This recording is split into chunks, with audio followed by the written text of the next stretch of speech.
الصلاة وأتم التسليم على سيدنا محمد أشرف الأنبياء والمرسلين وعلى آله وصحبه أجمعين. سبحانك لا علم لنا إلا ما علمتنا إنك أنت العليم الحكيم ولا حول ولا قوة إلا بالله العلي العظيم. رب اشرح لي صدري ويسر لي أمري واحلل عقدة من لساني يفقه قولي وسدد لساني واهد قلبي بحق سيدنا محمد صلى الله عليه وسلم. اللهم ألهمنا بالعلم وزينا بالحلم وأكرمنا بالتقوى وجملنا بالعافية. اللهم أخرجنا من ظلمات الوهم وأكرمنا بنور الفهم وافتح علينا بمعرفة العلم وحسن أخلاقنا بالحلم وجعلنا ممن يستمعون القول فيتبعون أحسنه. الحمد لله رب العالمين.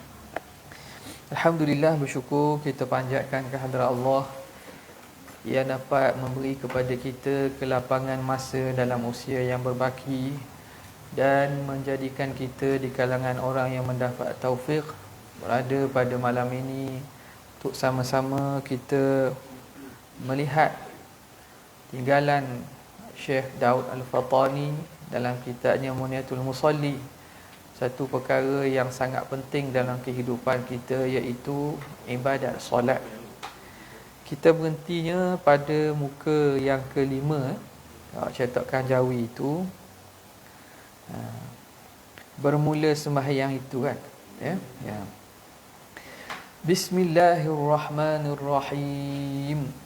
قال المؤلف رحمه الله ونفعنا به وبعلومه وأسراره في الدارين آمين يا رب العالمين.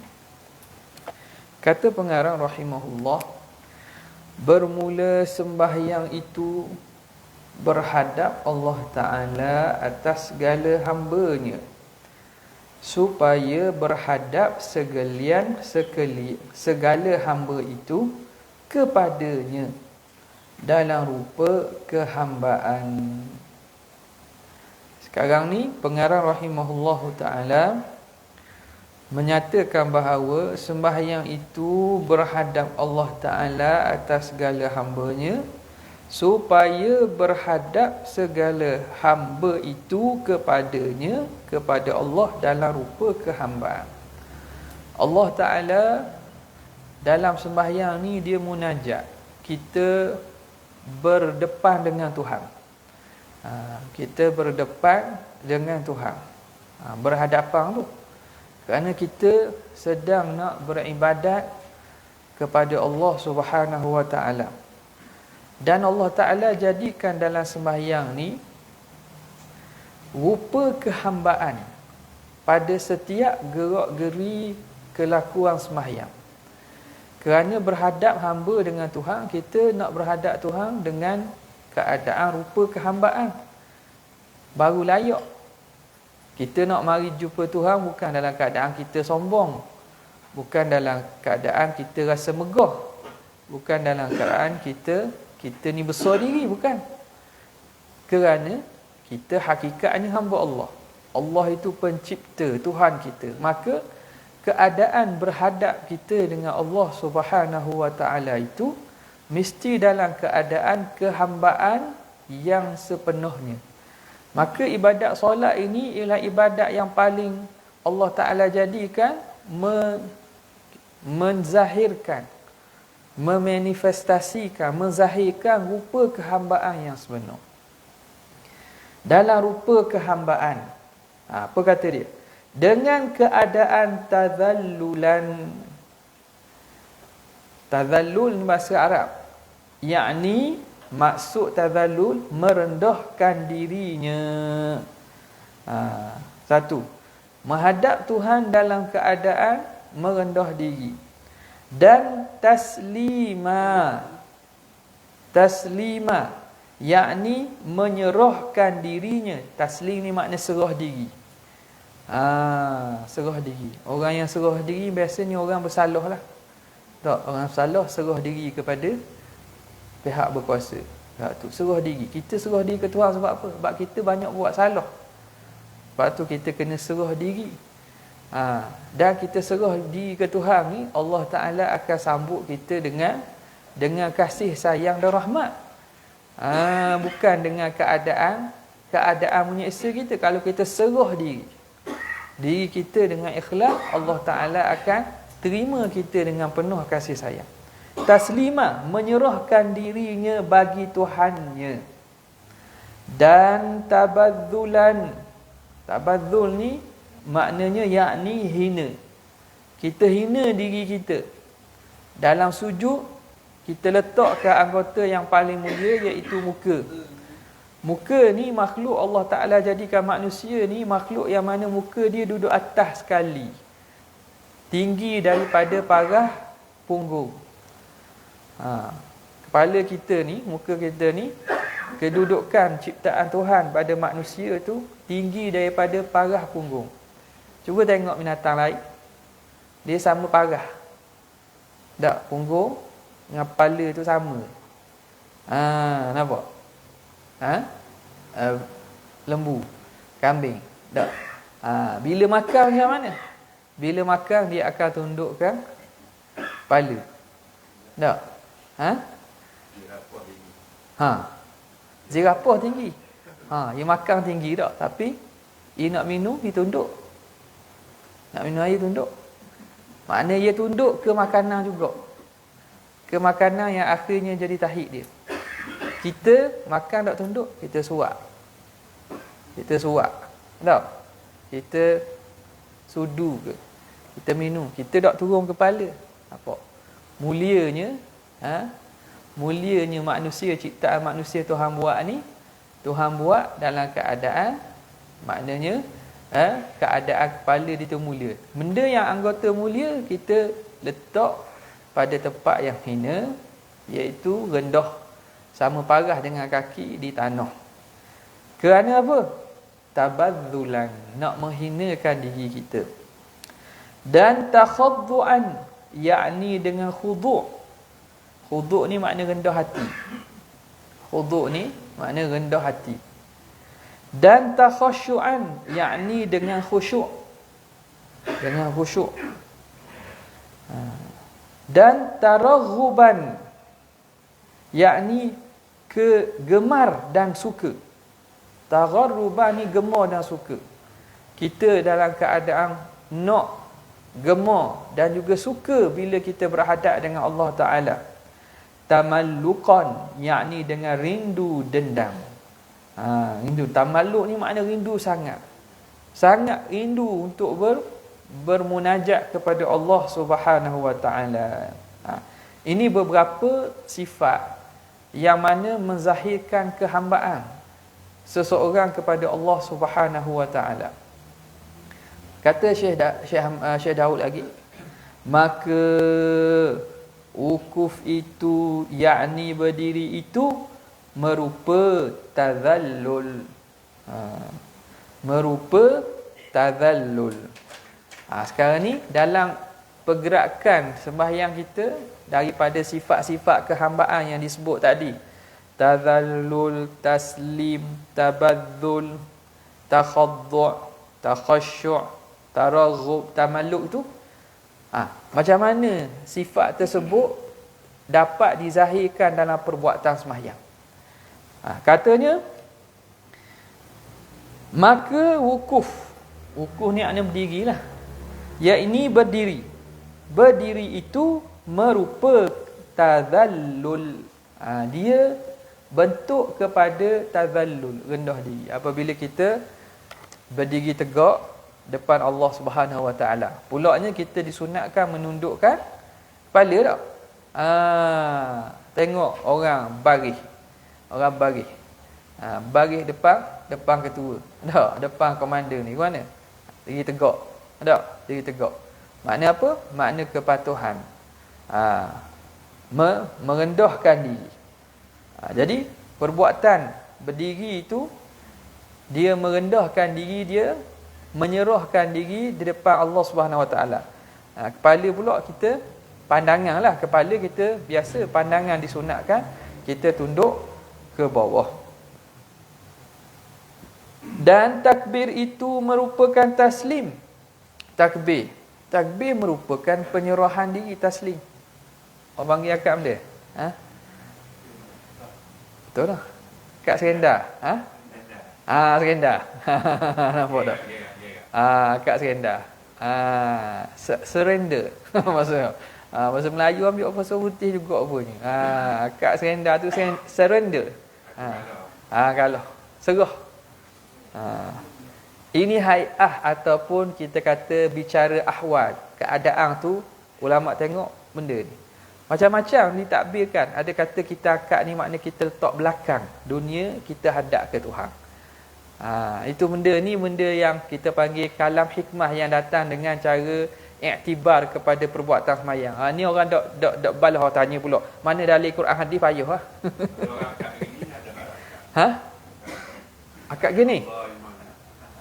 Sami Allah ni Maha Hamidah gini. Ke kunut? Kalau kunut akad gini. Dok.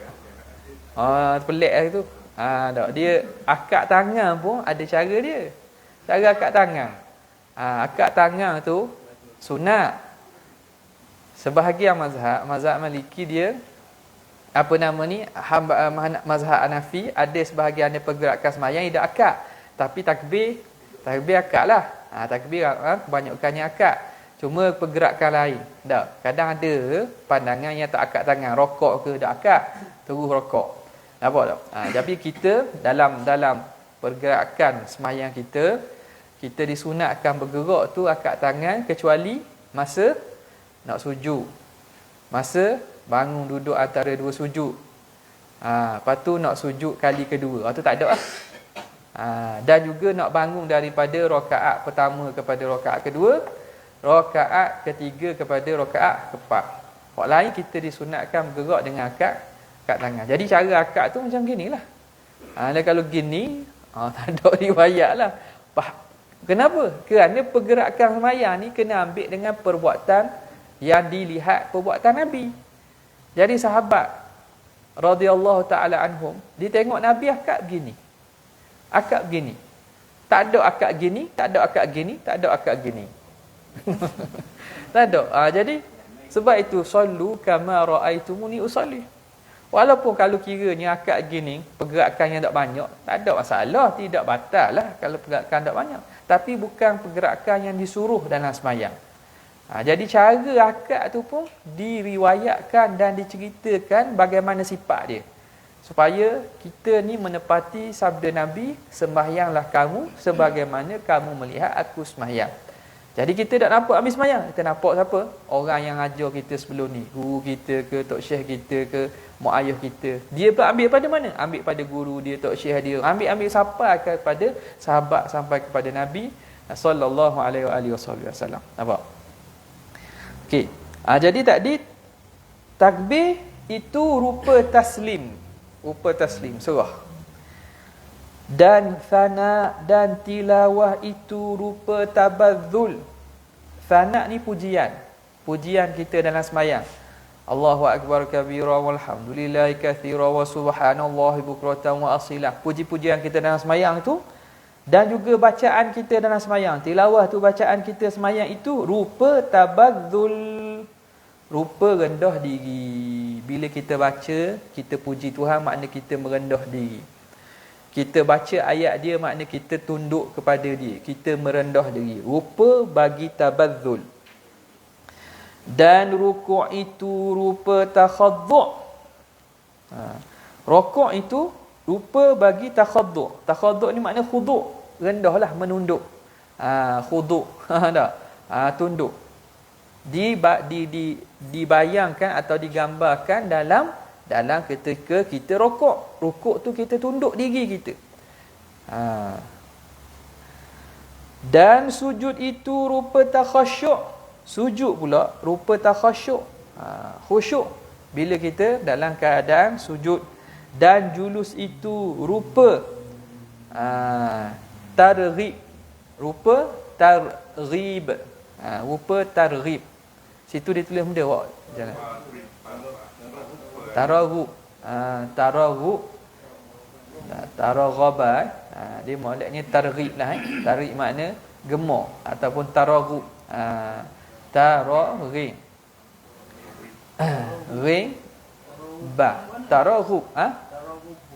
Taraghubun, kalau ikut wazan tu taraghaba ni, dia yang wazan yang biasa ialah raghiba. Ghariba fi. Maknanya dengan maksud gemar, hendak. Sebab itu baca dengan targhib. Rupa targhib, rupa apa? Tadi sebut dah tadi. Mana?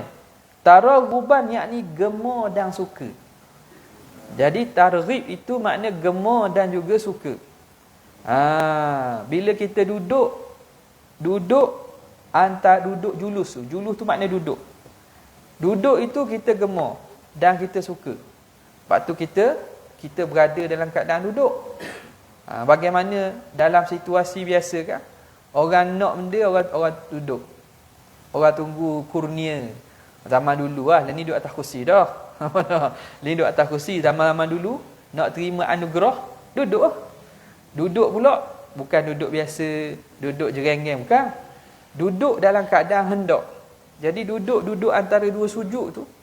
Kita duduk tahiyat awal, panggil duduk iftirash tu, duduk dalam keadaan kita nak tunggu, nak mendapatkan sesuatu, gemar dan juga suka, mengharapkan apa yang Allah Taala beri.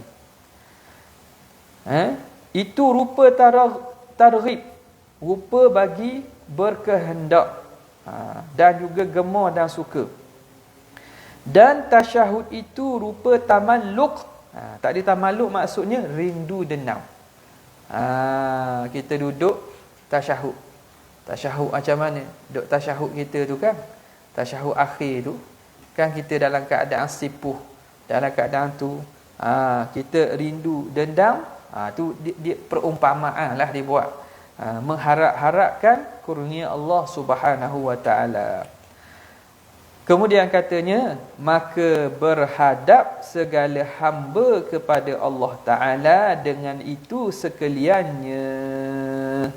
Jadi kita dalam perbuatan sembahyang yang mengandungi makna-makna kehambaan tadi, sifat tazallul, takhaddu', sifat hina, sifat tamalluk, sifat-sifat tersebut, kita menghadap Allah Subhanahu wa taala supaya berhadap Allah Subhanahu wa taala atas mereka itu dengan tarahum. Kenapa kita berhadap dengan hati, dengan pergerakan itu, dan hati yang penuh dengan sifat-sifat kehambaan, supaya Tuhan berhadap dengan kita dengan tarahum, dengan sifat rahmat, dengan belas kasihan. Nampak? Yakni dengan kasihannya dan lembutnya. Jadi bila kita rendah diri, Allah Ta'ala akan beri kepada kita rahmatnya, akan redha kepada kita. Nampak? Sebab apa? Sebab dialah Tuhan yang penuh dengan kerahmatan dan juga keampunan. Sebab tu jangan sombong. Sombong dengan Tuhan. Kita tak boleh sombong dengan Tuhan. Ada orang dia sombong dengan Tuhan. Dia tak mahu minta dengan Tuhan. Dia minta dengan makhluk dulu. Kalau orang yang betul-betul tahu tentang kehambaan, sebelum minta makhluk tu, minta dengan Tuhan dulu. Sebelum minta ke makhluk, minta dengan Tuhan dulu. Sebab apa? Sebab Tuhan itulah yang mengawal hati makhluk. Dan berhadap dengan kasihannya dan lembutnya, dan berhadap dan diterimanya. Kita minta Tuhan balas balik, dan minta Allah Ta'ala terima kita, dan hampirkan kepadanya, dan minta Allah Ta'ala dekatkan, taqarrub, dekatkan kita kepadanya. Dekat bukan dekat jarak, dekat dengan maksud Allah Ta'ala pelihara kita, Allah Ta'ala letak kita dalam penjagaan dia, dekat. Maka tiada suatu daripada pekerjaan agama yang terlebih besar daripada ini. Tak ada lah. Tak ada dah katanya hak lebih besar, lebih agung daripada perbuatan sembahyang ni. Apa dah? Jadi yang jadi nampak dekeh sebab apa? Sebab kita buat banyak buat banyak, dan kadang-kadang bila buat banyak kita ambil sambil lewat tu. Yang lain dengan haji,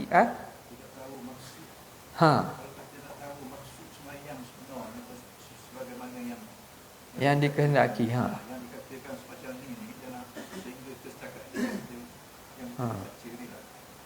sebab kita tak tahulah tu, tak? Kita tak tahu nilai sebenar. Jadi bila orang tak tahu nilai, dia akan ambil sambil lewat lah. Padahal banyak sekali tu banding dengan haji tak. Haji seumur hidup sekali je wajib.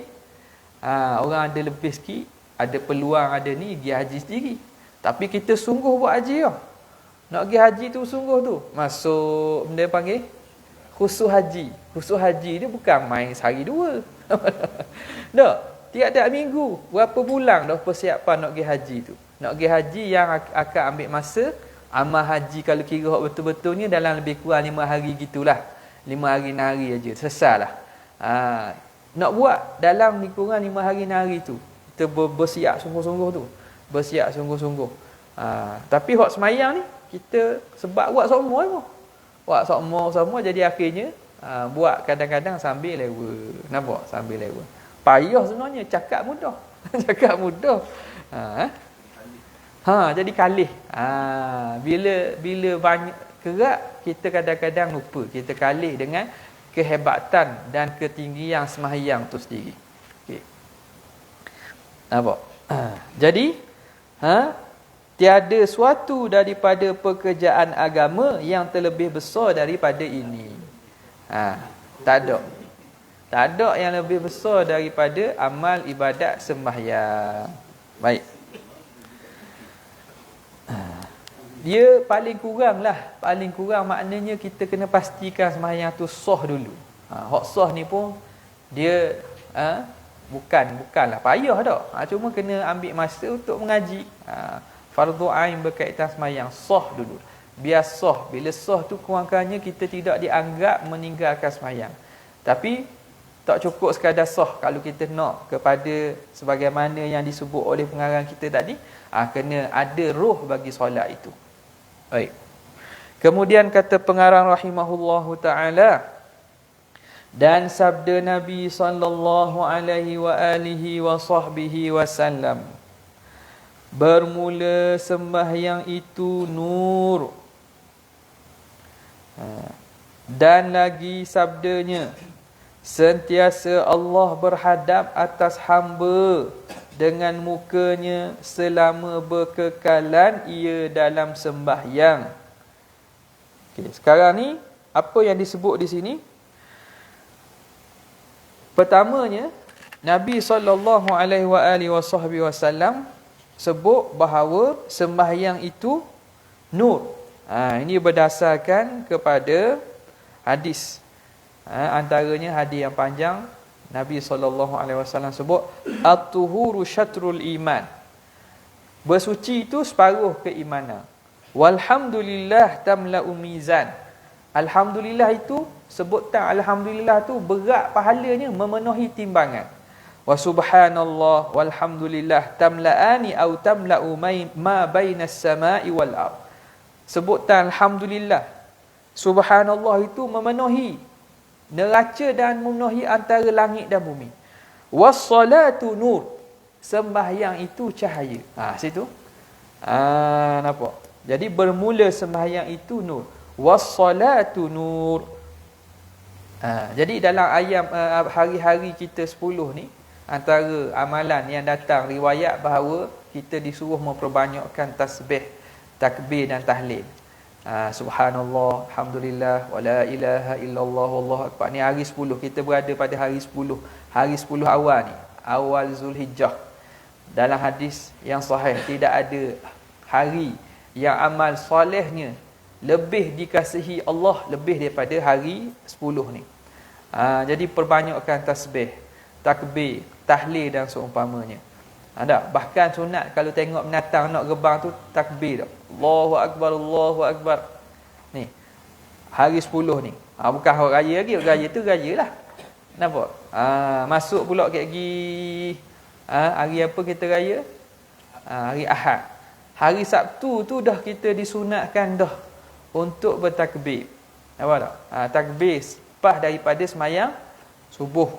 Lepas daripada semayang subuh, disunat dah untuk kita takbir. Takbir dipanggil takbir muqayyad. Yang mengiringi semayang, sama ada semayang fardu atau semayang sunat.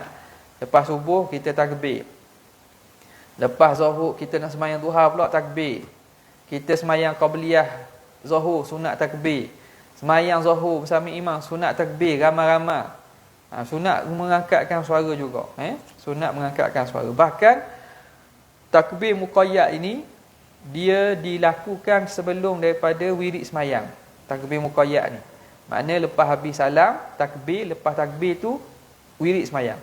Allahumma antas salam wa minkas salam wa tabarak tara ya dzal jalali wal ikram. Wirid semayang. Jangan tinggal wirid pula. Apa dak? Takbir wirid semayang tu sunat juga, janganlah ditinggal. Lepas masuk malam tu, masuk malam raya dah tu bergarik, dipanggil takbir mursal atau takbir mutlak. Mursal ni sunat pada tiap-tiap masa, tiap-tiap keadaan. Termasuklah lepas pada semayang. Cumanya kalau lepas dari masuk malam raya tu, takbir yang mengiringi semayang lepas pada malam raya tu, takbir mursal tu buat lepas pada wirid. Itu yang disebut oleh para ulama, antaranya disebut oleh Syekh Mahfuz At-Tarmasi dalam hasyiahnya, dinukilkan daripada ulama-ulama. Jadi garik tu wirid sikit. Allahumma antas salam la ilaha illallah wahdahu la syarika lahu lahul mulku wa lahul hamdu wa huwa ala kulli syai'in qadir. Lepas habis tu baru takbir. Dia punya susunan gitu. Pada malam raya siapa ke tu imam takbir semayang hari raya, maknanya dahulukan wirid semayang, lepas tu baru takbir. Lepas tu baru takbir. Dan sunat juga beramai-ramai kerana itu syiar kepada hari raya tu. Dan sunat pada mana yang tepat. Lepas habis semayang raya tu, takbir muqayyad balik. Takbir yang mengiringi semayang. Sama ada semayang fardu atau semayang sunat. Lepas zuhur ada, lepas asar, sampailah asar hari ke-13. Hari ke-13 hari tasyrik. Panjanglah, makna takbir tu 5 hari lah. 5 hari kira makna hari Arafah start dah. Hari raya 11, 12, 13. Hari tasyrik. Buat sini tak? Sini buat tak? Arafah. Lepas raya 3 hari. 11, 12, 13. Raya 10. 11, 12, 13. Apa asar? Habis asar. Asar tu buat lagi lah. Asar tu buat lagi takbir. Masuk garik ada habis lah. Masuk maghrib ada. Sebelum raya tu? Sebelum raya start hari Sabtu. Hari Sabtu lepas subuh. Lepas semayang subuh, sunat takbir. Dan takbir tu, takbir dulu baru wirid. Kalau takbir lepas semayang pada hari Arafah dan lepas pada raya tu, dia panggil takbir muqayyad itu, takbir dulu baru wirid. Dah kalau salah tak apa, salah pun. Yang pentingnya buat dah. Lepas raya pun, masa ni takbir tu berapa dah? Wali awak buatnya takbir dulu baru wirid pula. Lepas raya. Lepas mayang raya, kan nak khutbah kan? Kan nak khutbah. Ya, lepas ada tu mayang baru biasa. Mayang zuhur. Betul. Makna lepas wisalam takbir dulu. Lepas takbir wirid. Lepas wirid doa lah. Jadi takbir muqayyad yang mengiringi sembahyang ni dibuat takbir dulu, lepas tu baru dibuat wirid. Yang makna yang tak molek sikit, takbir aja wirid ada. Tak? Ayat kursi pun tak ada, Allahumma atas salam tak ada. Hajarul lalu. Express. Buatlah, jangan tinggal lah. Katalah tak imam tak buat, itu sama sendiri. Mana-mana letak Mula-mula. Tak apa. Sebelum dah selepas. Before and after. Startnya hari Sabtu ni. Sabtu tu makna 9 lah. Hari Arafah. Dah orang wukuf dah hari Jumaat. Tu sana tak apa lah. Ni kepak kita ni. Jadi 9 hari bulan subuh tu, lepas mayang subuh, Tok Imam mula takbir. Habis salam. Salam takbir selalu ke? Takbir selalu. Kalau 9 ni takbir selalu. Lepas tu wirid. Lepas tu wirid. Lepas tu zuhur pun sama. Asar pun sama. Garik. Garik tu malam raya kan? Garik tu malam raya. Garik tu wirid dulu. Wirid dulu sikit baru takbir. Kalau buat takbir lalu dah afdal lah. Afdalnya sebagaimana disebut oleh ulama-ulama Syafi'iyah kita, dia bezanya antara takbir muqayyad dengan takbir mursal ni. Hak muqayyad ni hak lepas sembahyang. Muqayyad ni kait. Hak ada kait dengan sembahyang, kerana dia berkait dengan sembahyang maka dia buat lepas sembahyang. Adapun mursal ni bebas mutlak, maka kerana wirid sembahyang tu kuat, maka baca wirid dulu baru takbir. Senang je nak ingat. Hari raya ni ya. Lepas wirid amin sahur dah ingat. Dah buat sendiri. Tak boleh kalau tekmah tak ingat, kita takbir sendiri slow perlahan. Tekmah tak ingat, tak bila cuek. Cuek belakang takbir. Kalau tak teringat lah. Biasa memang tak teringat dah. Kita kadang tak teringat. Tolong pesang. Setahun sekali. Tak nak kata benda ni. Benda. Tak nak kata benda ni dipotong ni. Nak kata mana pula? Malam raya tu lah. Malam raya tu takbir mursal. Bila mursal ni bebas lah maksudnya. Bila tak terikat dengan semayang. Maknanya lepas semayang pun sunat juga. Tapi wirid dulu. Wirid dulu sikit, lepas tu takbir. Takbir ramai-ramai kuat suara ke? Ya, ramai-ramai dan kuat suara. Itu yang datang dalam kitab-kitab ulama Syafi'iyah kita. Kerana dia syiar hari raya. Syiar pada hari-hari tersebut.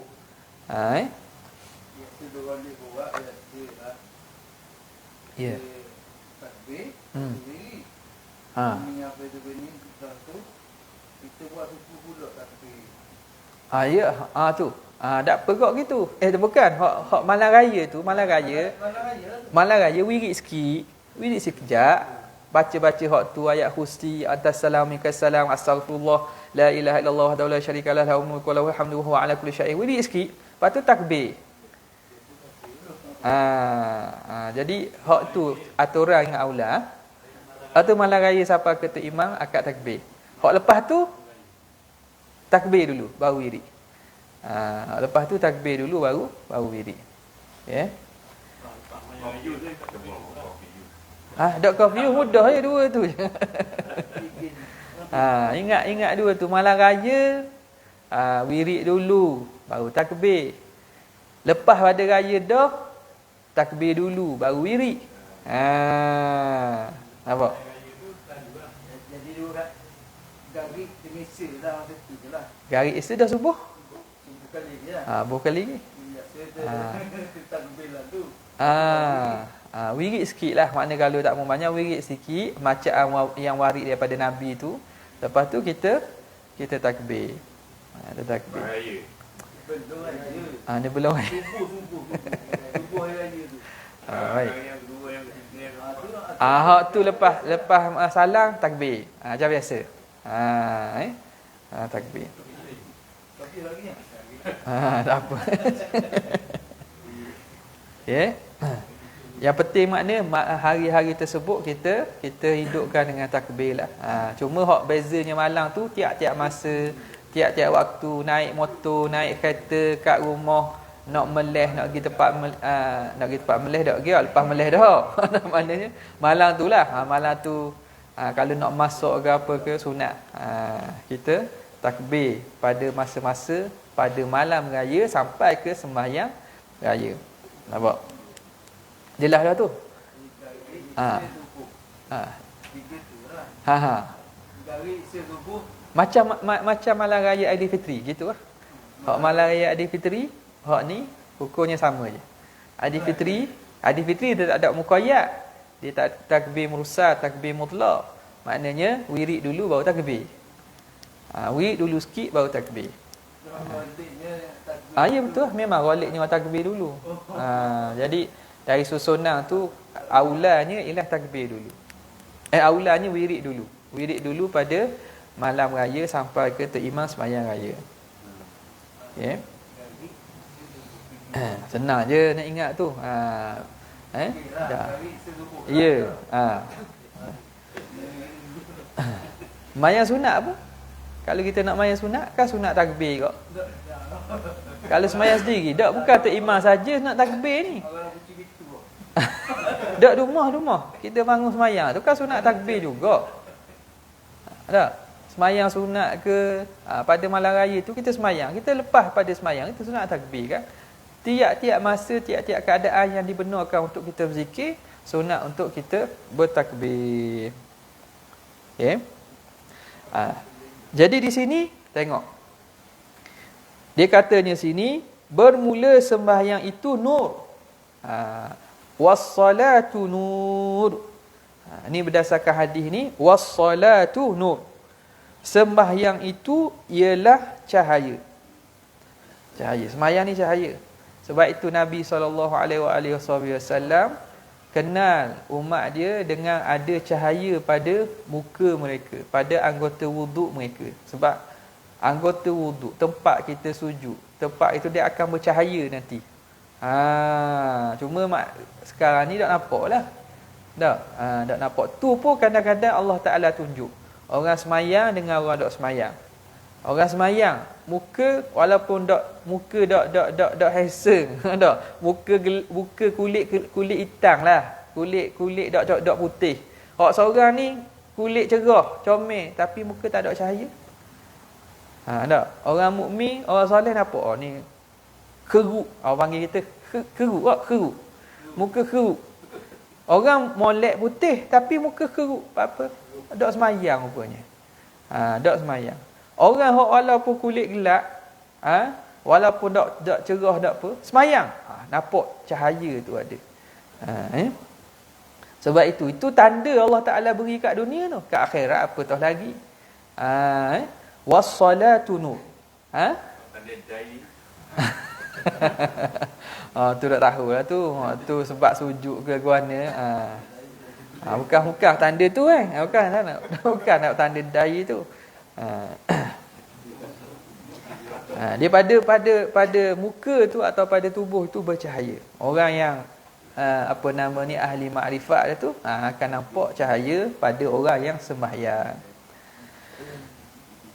Dan lagi sabda Nabi sallallahu alaihi wasallam, sentiasa Allah berhadap atas hamba dengan mukanya selama berkekalan ia dalam sembahyang. Ini juga kita perlu kepada pemahaman yang betul. Apa dia kata? Sentiasa Allah berhadap atas hamba-Nya dengan mukanya. Hadap dengan muka. Di sini bukan nak kata Tuhan tu ada anggota namanya muka. Berhadap dengan muka ni maksud apa? Allah Ta'ala kalau kita beri muka, apa maksud? Kita ambil cakna kan? Kita memberi perhatian.